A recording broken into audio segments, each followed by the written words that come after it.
Hello friends, this is Reckless Tempest, Value Grinder Extraordinaire. Today I'm going to go over what are the top 6 cards you need to get for your Anowon Rogue Tribal deck that are not included in the Sneak Attack Commander deck.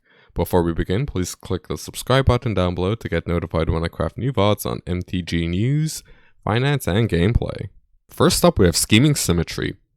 This has great synergy with Anowon, since if you cast it before combat, target a player you intend to hit with a rogue, you're going to get to mill the card they put on top of their library.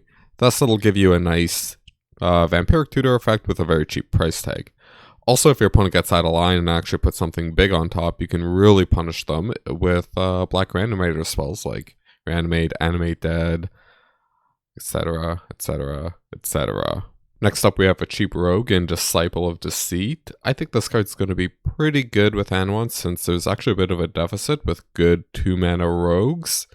And also this has some pretty sick utility in that you're going to get to churn through your deck cycling cards like redundant 3-mana rogues or whatever for cards that you actually need or have very good upsides. I think you're probably also going to just be getting a lot of reanimation spells, since you potentially, or you should be, milling your opponents and putting big stuff in the graveyard.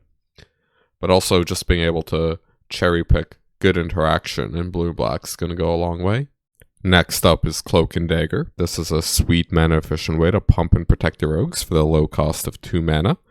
It'll go a long way towards making sure your rogues don't get picked off by spot removal, and it'll increase your odds of getting to draw off Anowon's trigger.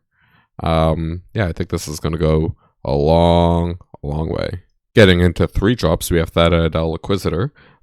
This is a pretty sweet 3-mana rogue in that it has built-in evasion, and it's going to be getting us a crap ton of cheap mana rocks from the opponent, like Soul Ring, but also most people have mana crypts nowadays since they've reprinted it a million times, which I think is like softly giving this card a sweet buff across a lot of tables. Also, if you want to get extra mileage out of your Theta Adele, I'd recommend adding a Spreading Seas to your deck. Our last 3-mana Ophidian style rogue I'm going to bring up is Anowon Commando. I think this one just will be the best performing 3-mana rogue in that it has Shroud built in.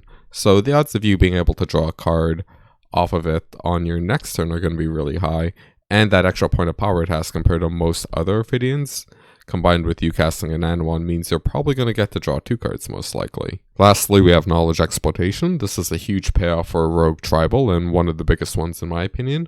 It's going to let us steal big instants and or sorceries from our opponents as long as we get to execute our game plan of beating their faces down with rogues.